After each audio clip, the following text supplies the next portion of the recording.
Une des premières caractéristiques du bégaiement, c'est la fréquence des hésitations.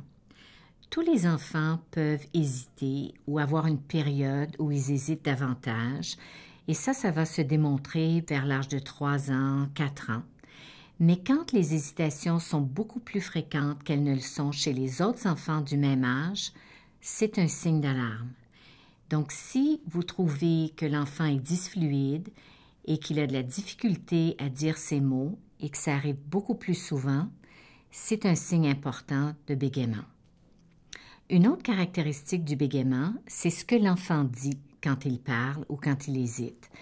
On va remarquer que certaines dysfluidités sont beaucoup plus caractéristiques du bégaiement que d'autres. Si l'enfant répète des sons ou des parties de sons, comme ça, ou moi, c'est vraiment des dysfluidités qui sont typiques du bégaiement. Une autre dysfluidité, c'est des blocages. Alors, si par exemple l'enfant arrête sur des mots comme ça, on dirait des petites pauses, c'est aussi un signe de bégaiement. Parfois, ils peuvent allonger des sons comme ça ou dire moi, qui sont des dysfluidités typiques du bégaiement. Certains mots peuvent être répétés plusieurs fois, des petits mots comme moi, et c'est aussi un autre signe de bégaiement. Alors, si vous remarquez ce type de dysfluidité dans la parole de votre enfant, il y a de fortes chances qu'il s'agisse d'un problème de bégaiement. Le temps que dure un moment de bégaiement est un autre élément que nous regardons. Les dysfluidités bégayées vont durer 1 seconde ou plus, comme ça, et c'est clairement du bégaiement à ce moment-là. Les hésitations normales sont habituellement beaucoup plus courtes. L'enfant peut avoir de la difficulté également à sortir son mot et vous allez remarquer des signes de tension et d'effort et de contraction musculaire. Il peut même des fois faire des mouvements avec sa tête, il peut taper du pied ou donner un coup avec son bras pour essayer de sortir le mot. Dès que l'enfant fait ce genre de choses, c'est une des caractéristiques du bégaiement et il ne faut pas hésiter à qualifier ça de bégaiement à ce moment-là.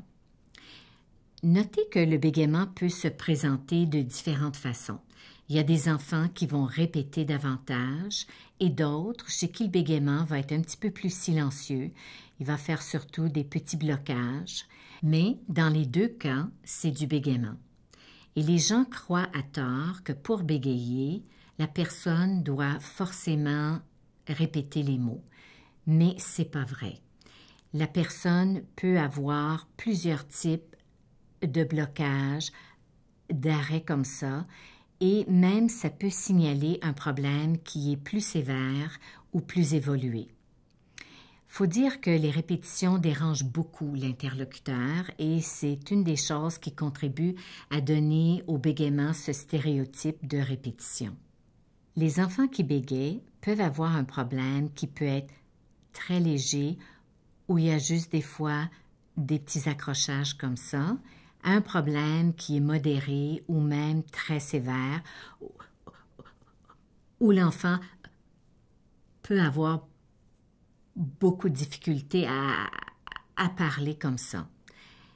C'est très important de consulter si vous trouvez que votre enfant présente une dysfluidité qui est atypique. Suivez votre intuition. La plupart des parents savent très bien remarquer si la parole de leur enfant est normale ou non.